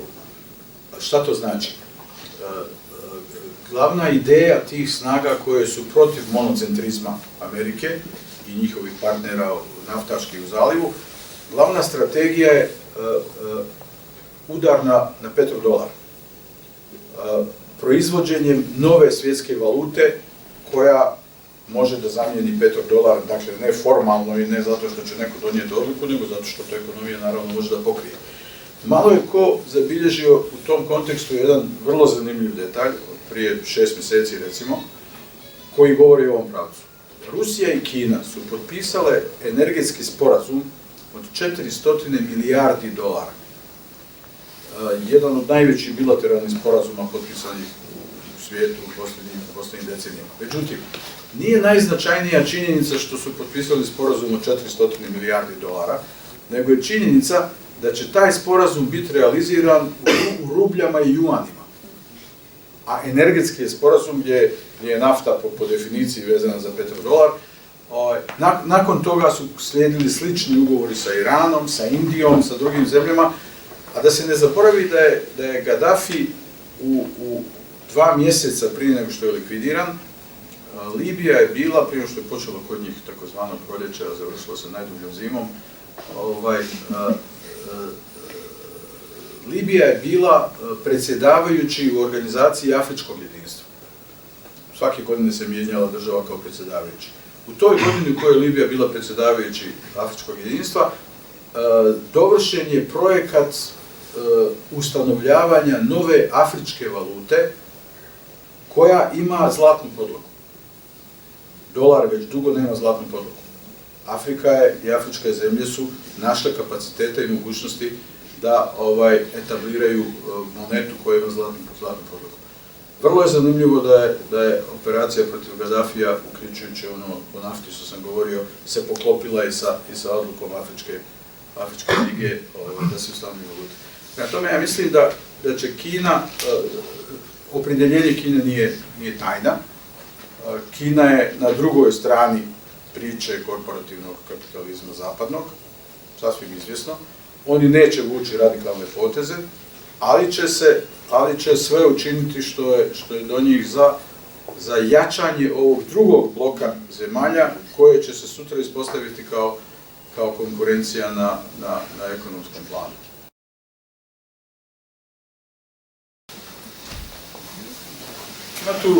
Ima tu više stvari, međutim ono što se kratko može kazati.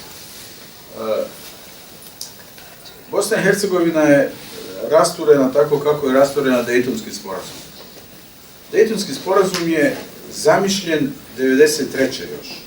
Dakle, u jeku rata kada se nije naziralo kako će se završiti, tako dalje. I Dejtonski sporazum je bio projekat što je moguće bržeg i praktičnijeg završetka rata, da se velike sile, prije svega Amerika, izvuku iz Bosne i Hercegovine, jer Bosna i Hercegovina nije zemlja ni sa naftom, ni sa blagom, ni sa ne znam čim. I oni su smatrali da nema razloga prevelikog da se tu zadržavaju i treba naći rješenje koje je jako blisko i dan danas u svjetskoj politici, nečemu što su Britanci izmislili još prije 200-300 godina na terenu politike. Svo zlo koje je izmišljeno su uglavnom oni izmislili, kao imperijalna sila.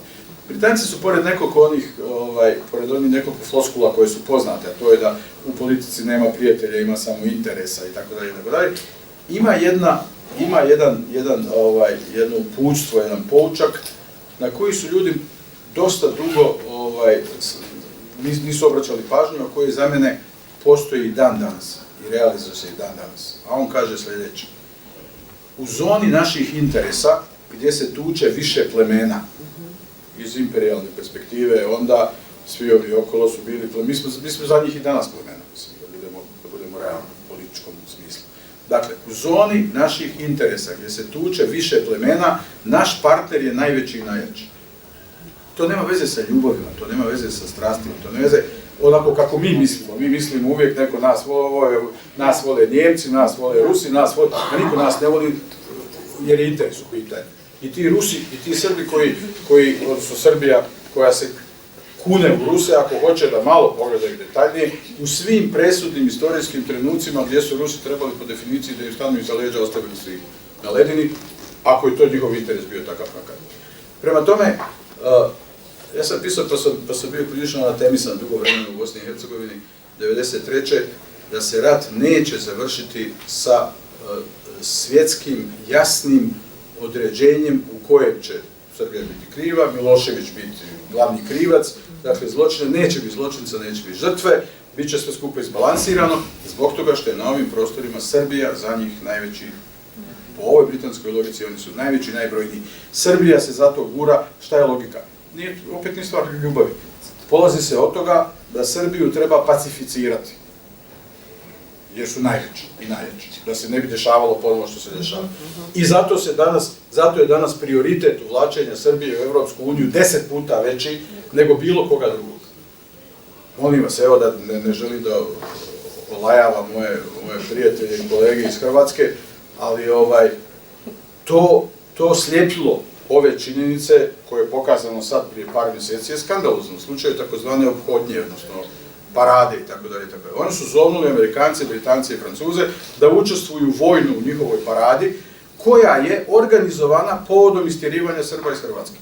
Ta parada nije organizovana povodom datuma proglašenja Hrvatske nezavisnom državom.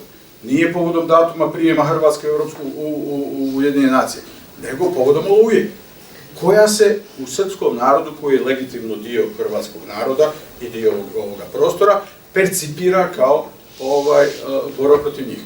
Amerikanci, oni zovu Amerikanci, to javno zovu Amerikanci, Francuze i Engleze, da učestvuju u paradi i ovi ih glatko odbiju. I onda kažem njima u ministarstvu, pa ljudi, ako moglo vam je past na pamet na nivou diplomatske rutine, kako se to radi kad je diplomatska rutina u pitanju. Pošaljete čovjeka kad je važniji reception, odnosno prijem kad je važniji u pitanju.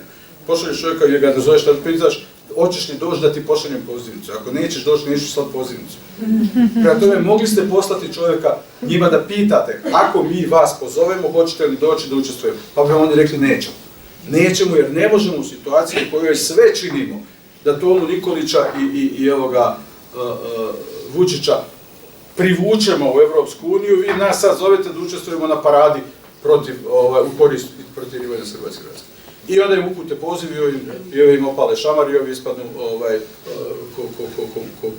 ospoš kolci. Tako je i sa Bosnom i Hercegovinom. Bosna i Hercegovina je prije svega kao projekat Dejtonskog sporazuma temeljno joj je zabijen nož u leđa u onome što je Bosna i Hercegovina bila supstanca istorijski. Supstanca Bosne i Hercegovine nikad nije bila država. Supstanca Bosne i Hercegovine je bilo društvo. I tačno je to da je uvijek bilo važnije kod normalnih ljudi kakav ti je komšija nego koji je predsjednik opštine. I iz toga su se rađali i odnosi tolerancije, i odnosi povezanosti i tako dalje, i tako dalje. Na tu činjenicu udaraju dva elementa.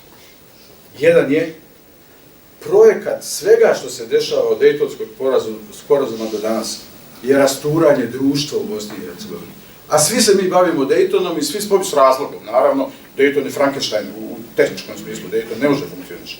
Zato što imaš sve elemente obstrukcije ugrađene u Dejton i nemaš nijedan mehanizam deblokade, a sve mehanizme blokade imaš. Trojica ljudi u parlamentu nek dignu ruke za bilo šta drugo, stvar neće proći.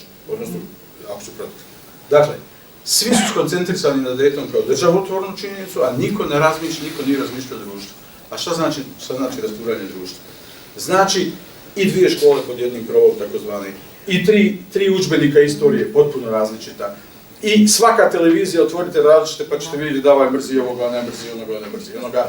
I 20 godina nakon rata svaki dnevnik počinje sa nekim presudama, sa nekim zločincima, sa nekim iskopavanjima, sa nekim zakopavanjima itd.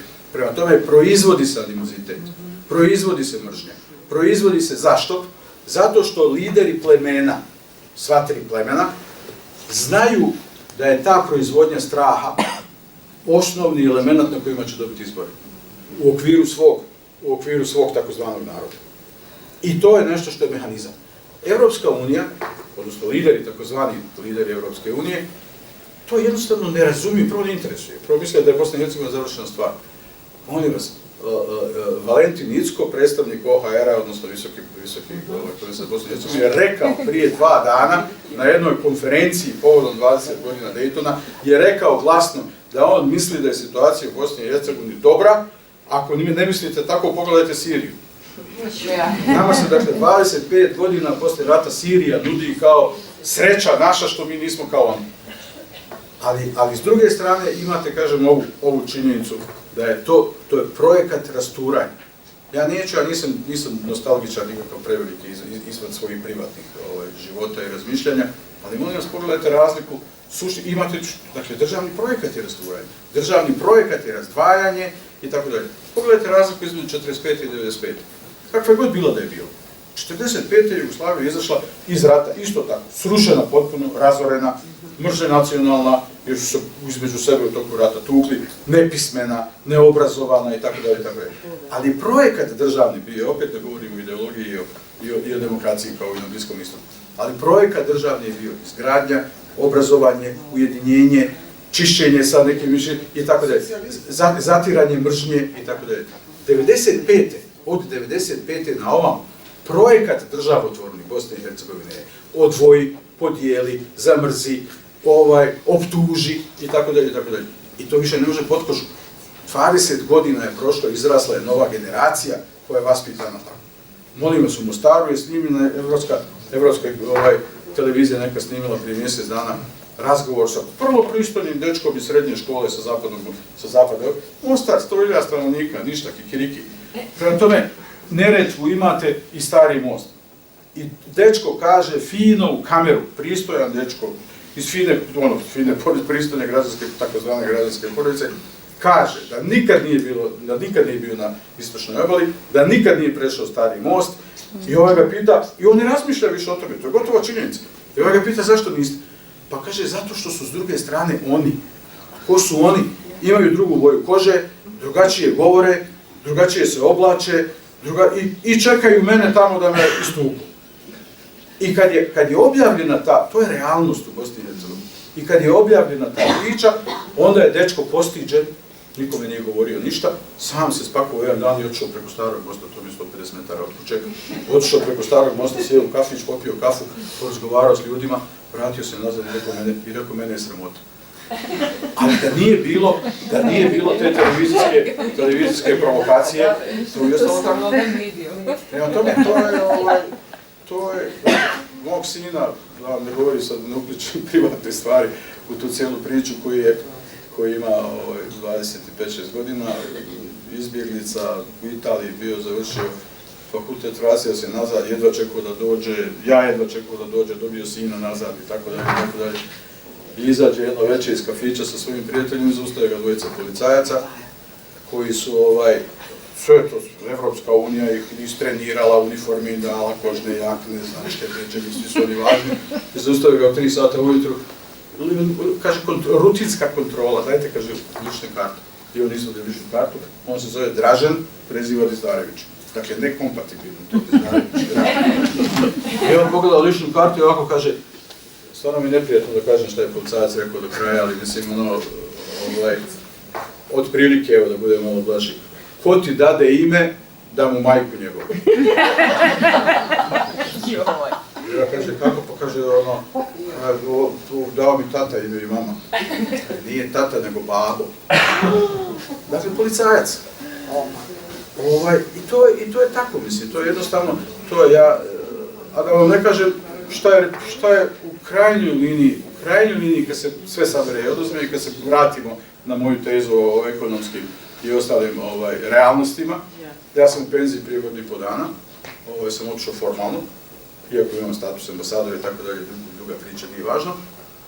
I ja čekam svakog, mislim, iskreno govoreći, ne živim od svoje penzije, mislim, dobro je kad dođe, ali kad živi od penzije ne bio večeras ovdje, jer ne bilo za benziju. I ni za doručak. Ali, čekam penziju i gledam. Svakog mjeseca je penzija krenula kad sam otišao u penziju prije godinu i po dana, primao sam je drugo. Sad sam je primio 17. I svakog mjeseca sve više. Zašto? Čeka se, kaže, tranša MMF-a. To dakle da MMF uplati Bosni i Hercegovini za penzijski fond da mi podijelimo penzije. I onda mi kaže moj prijatelj koji je bio direktora u Energoinvestu, koji zna takvih je preduzeća bilo koliko hoćete, koji mi kaže, znaš što kaže Zlatko, mjesečni neto profit Energoinvesta 88. je bio dovoljan da se podijele sve penzije u Bosni i Hercegovini.